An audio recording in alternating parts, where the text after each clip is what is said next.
বন্ধুরা নমস্কার। এনডিএ বড় ধরনের হার স্বীকার করেছে ইন্ডিয়া জোটের কাছে। বিজেপি হেরে গেছে কংগ্রেসের কাছে। মোদী সরকার হেরেছে রাহুল গান্ধীর কাছে। একটা বড় ধরনের সিদ্ধান্ত নিয়েছে কেন্দ্রের নরেন্দ্র মোদী নেতৃত্বাধীন এনডিএ সরকার, যে সিদ্ধান্তটা মূলত কংগ্রেসের লাইনে হয়েছে, মূলত ইন্ডিয়া জোটের লাইনে হয়েছে, যেটার বিরোধিতা বিজেপির নেতারা করতেন দীর্ঘদিন ধরে, যেটার বিরোধিতা করে তারা কংগ্রেসকে অভিযুক্ত করত যে কংগ্রেস দেশের সমাজ ব্যবস্থার মধ্যে বিভাজন সৃষ্টি করতে চায়, অর্থাৎ বিভাজনকারী শক্তি হিসেবে কংগ্রেসকে তুলে ধরত। সেই সিদ্ধান্তটা, সেই ইস্যুটা, সেই বিষয়টাই বিজেপি অ্যাকসেপ্ট করেছে।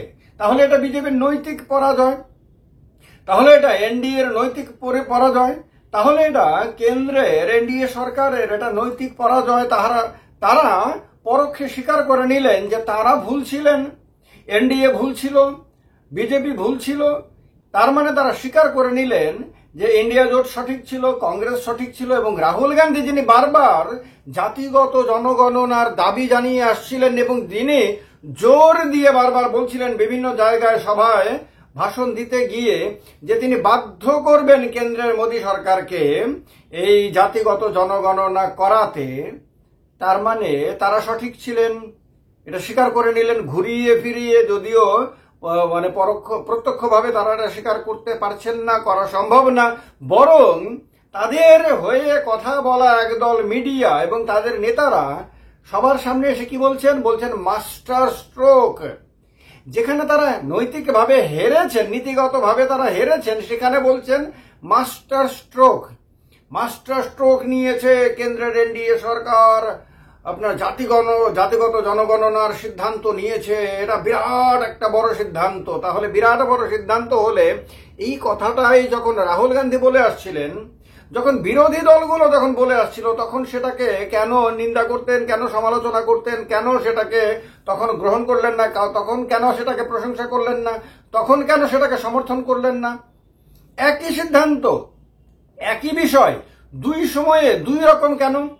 কারণ হলো 2024 সালে যে লোকসভা নির্বাচন হয়েছে, সেই নির্বাচনের প্রচার অভিযানে রাহুল গান্ধী, কংগ্রেস দল এবং তার সহযোগী ইন্ডিয়া জোটের দলগুলো সবগুলো দলই প্রায় তাদের ভোটারদের কাছে গিয়ে জাতিগত জনগণনা করার আপনার প্রতিশ্রুতি দিয়েছিলেন, ব্যাপকভাবে তুলে ধরেছিলেন। রাহুল গান্ধী তো প্রত্যেকটি সভাতে জাতিগত জনগণনা বা কাস্ট সেন্সাসের কথা বলেছেন, প্রত্যেকটি জায়গাতে তিনি প্রতিশ্রুতি দিয়েছিলেন।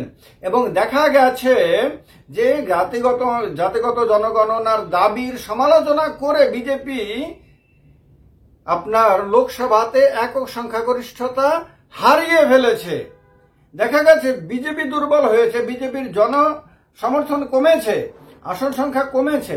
অন্যদিকে কংগ্রেসের আসন সংখ্যা বেড়েছে, ইন্ডিয়া জোটের আসন সংখ্যা বেড়েছে, তারা শক্তিশালী হয়েছে, তাদের জনসমর্থন বৃদ্ধি পেয়েছে এবং তারা আগের তুলনায় আরো বেশি আপনার উৎসাহী হয়েছেন, শক্তিশালী হয়েছে। এর ফলে বিজেপির নেতারা আপনার বুঝতে পারেন যে জাতিগত জনগণনার ইস্যু যত দিন যাবে তত বেশি জনপ্রিয় হবে, যত বেশি করে সমাজের একদম পিছিয়ে থাকা, একদম নিচু স্থানে থাকা যে সমাজ গোষ্ঠীগুলো রয়েছে, তারা তত বেশি করে আপনার ইন্ডিয়া জোটের বিভিন্ন দলগুলোর পেছনে যাবে, রাহুল গান্ধীর পেছনে যাবে। রাহুল গান্ধীর জনপ্রিয়তা বৃদ্ধি পাবে এবং বৃদ্ধি পেয়েছে। লোকসভা নির্বাচন পরবর্তী সময়ে বিভিন্ন সোশ্যাল মিডিয়া এবং বিভিন্ন সার্ভেতে দেখা গেছে রাহুল গান্ধীর জনপ্রিয়তা উত্তরোত্তর বৃদ্ধি পাচ্ছে। এতে আতঙ্কিত কেন্দ্রের শাসক জোট, এতে আতঙ্কিত কেন্দ্রের প্রধান আপনার মানে শক্তিশালী দলটি বা পৃথিবীর সবচেয়ে বড় দল বা সৌরমণ্ডলের সবচেয়ে বড় দল। তারা বুঝতে পারছে যে যত দিন যাবে তত তারা আরো বেশি দুর্বল হয়ে যাবেন। এই দুর্বলতা কাটানোর জন্য তাদের কাছে আর কোনো রাস্তা ছিল না।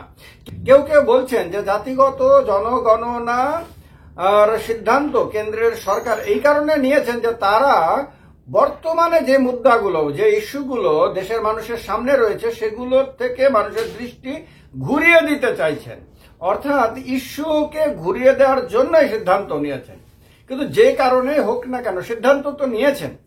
তো কংগ্রেস এখন বলতে শুরু করেছে যে ঝোঁকানো যায়, শুধু নেতা, শক্তিশালী নেতার দরকার হয়। তার মানে রাহুল গান্ধীর মতন শক্তিশালী নেতা যদি থাকে তাহলে তাদের প্রতিপক্ষকে আপনার মাথা ঝোঁকাতে বাধ্য করা যায়, এই কথাগুলো বলছেন। রাহুল গান্ধী নিজে এসে সাংবাদিকদেরকে বলছেন যে আমরা তো বারবার বলেছি জাতিগত জনগণনা করতে হবে, করাতে হবে, এবং আমরা যে সঠিক ছিলাম সেটা প্রমাণিত। আমরা বলেছি যে সরকারকে আমরা বাধ্য করব, তো বাধ্য করতে পেরেছি, সরকার বাধ্য হয়েছে আমাদের সিদ্ধান্ত অনুযায়ী, আমাদের নীতি অনুযায়ী কাজ করতে। এখন আরজেডি বলছে যে তারাই হলেন পথিকৃৎ। কেন বলছেন তারা? এই কারণে, কারণ আরজেডির সঙ্গে যখন জেডিইউর জোট ছিল, অর্থাৎ নীতিশ কুমার যখন বিহারে মহাগঠবন্ধনে ছিলেন, অর্থাৎ বিজেপির বিরুদ্ধে ছিলেন, আরজেডির সঙ্গে ছিলেন, তখন কিন্তু বিহারে জাতিগত জনগণনার সিদ্ধান্ত নেওয়া হয়েছিল, করানো হয়েছিল। তাহলে এখন আরজেডি বলছেন যে আমাদের কারণেই তো নীতিশ কুমার জাতিগত জনগণনা করাতে বাধ্য হয়েছিলেন, এবং তার ফলে বিহারের জনতা তাকে সমর্থন জানিয়েছিল, এবং এটা এখন প্রমাণিত যে আরজেডি যে লাইনে ছিল সেই লাইনটাই সঠিক। আর এই লাইনটাকেই স্বীকৃতি দিয়ে এখন কেন্দ্রে নরেন্দ্র মোদী, অমিত শাহ, জেপি নাড্ডারা এই একই সিদ্ধান্ত তারা সর্বভারতীয় ক্ষেত্রে নিয়েছেন, অর্থাৎ যে জনগণনা হবে দেশের, তার সঙ্গে জাতিগত জনগণনা হবে। আবার কংগ্রেস এটাও বলছেন যে তেলেঙ্গানাতে তো কংগ্রেসের সরকার, রেবন্ত রেড্ডির সরকার, সেই সরকার তো সিদ্ধান্ত নিয়েছিল জাতিগত জনগণনা করানোর। তো এছাড়া অন্ধ্রপ্রদেশেও আপনার বিজেপি বিরোধী দল সিদ্ধান্ত নিয়েছিল বিজেপিকে বাদ দিয়ে, বিজেপির বিরোধিতাকে অস্বীকার করে। তো তার মানে দেখা গেছে যেখানে যেখানে আপনার বিরোধীরা এই সিদ্ধান্ত নিয়েছিল সেখানে সেখানে জনসমর্থন তাদের বেড়েছে, ফলে বিজেপি বাধ্য হয়েছে বিরোধীদের লাইনে হাঁটতে। তার মানে ইন্ডিয়া জোটের ক্ষেত্রে এনডিএ এর সামনে পথিকৃৎ হিসেবে উঠে এসেছে। এবার বড় প্রশ্ন হলো, এই যে জাতিগত জনগণনা করানো হবে, কেন্দ্রের সরকার করাবে, কেন্দ্রে এনডিএ সরকার বা বিজেপি নেতৃত্বাধীন এনডিএ সরকার করাবে, বা প্রধানমন্ত্রী নরেন্দ্র মোদীর নেতৃত্বাধীন সরকার করাবে, তার বেনিফিট কি বিজেপি পাবে, না বেনিফিটটা কংগ্রেস তুলে নেবে? তার বেনিফিটটা কি ইন্ডিয়া জোটের শরিক দলগুলো তুলে নেবে? এটা বড় প্রশ্ন। বিজেপি এখনো নিশ্চিত হতে পারছে না। যত মাস্টার স্ট্রোক বলুক, যতই নরেন্দ্র মোদী ঐতিহাসিক সিদ্ধান্ত নিয়েছে বলুক, যতই যা কিছু বলুক, বিজেপি তো জানে যে ইতিমধ্যে সারা দেশে এটা প্রচারিত হয়ে গেছে, এটা কংগ্রেসের ইস্যু, এটা বিরোধীদের ইস্যু। তো সেই ইস্যুকে তারা অ্যাডপ্ট করে জনগণের কি তারা সমর্থন অর্জন করতে পারবেন? তারা কি জনগণকে এটা গিয়ে বোঝাতে পারবেন যে এটা তাদের ইস্যু? এটা কঠিন কাজ তাদের জন্য, কারণ বিরোধী দলগুলো তো ময়দানে নেমে গেছে। যে মাত্র কেন্দ্রীয় সরকার, কেন্দ্রীয় ক্যাবিনেট সিদ্ধান্ত নিয়েছে এবং মানুষকে জানিয়েছে, সেই মাত্রই বিরোধী দলগুলো সবাই ময়দানে নেমে গেছে এবং একের পর এক বিরোধী নেতারা বিবৃতি দিতে শুরু করেছেন। তারা বিভিন্ন জায়গায় এ নিয়ে মানুষ তাদের দলগুলোকে, তাদের নেতাদেরকে ধন্যবাদ জানাতে শুরু করে দিয়েছেন। তো এটা তো সাধারণ মানুষ তো এটা চোখে দেখছেন, তারা বুঝতে পারছেন যে সিদ্ধান্ত তাদের ছিল না। যেমন ভাবে একসময় 100 দিনের কাজের বিরোধিতা করতো যারা, তারা পরবর্তী সময় দেখা গেছে এরই কত বেশি করে তারা কাজ করাচ্ছেন সেটা তারা মানুষের সামনে তুলে ধরতেন। দেখা গেছিল যে একটা সময়ে যারা আধার কার্ডকে নিন্দা করতেন, সমালোচনা করতেন, তারা পরবর্তী সময় আধার কার্ডকে এত ব্যাপকভাবে ছড়িয়ে দিয়েছেন এবং এর জয় জয়কার করেছেন যে তারা বুঝিয়ে দিয়েছেন যে আধার কার্ডের সিদ্ধান্ত সঠিক ছিল। ফলে দেখা গেছে অতীতে আপনার সরকারগুলো যে সমস্ত সিদ্ধান্ত নিয়েছিল তার অনেকগুলো সিদ্ধান্তকেই তারা মান্যতা দিয়েছেন সরকারে আসার পর। তাহলে আলটিমেটলি কি বোঝা গেল? আলটিমেটলি বোঝা গেল যে তারা দূরদৃষ্টি সম্পন্ন না। তারা আজকে যার সমালোচনা করছে, আগামীকালকে তার কাছে গিয়ে তার সিদ্ধান্তগুলোকে মেনে নিতে বাধ্য হচ্ছে। তাহলে তারা কিভাবে আপনার এর বেনিফিট নেবে? আগামী দিনে এই যে বিজেপি নেতৃত্বাধীন এনডিএ সরকারের জাতিগত জনগণনার সিদ্ধান্ত, এর বেনিফিট কংগ্রেস এবং অন্যান্য বিরোধী দলগুলো তুলে নেবে, এর সম্ভাবনায় ম্যাক্সিমাম।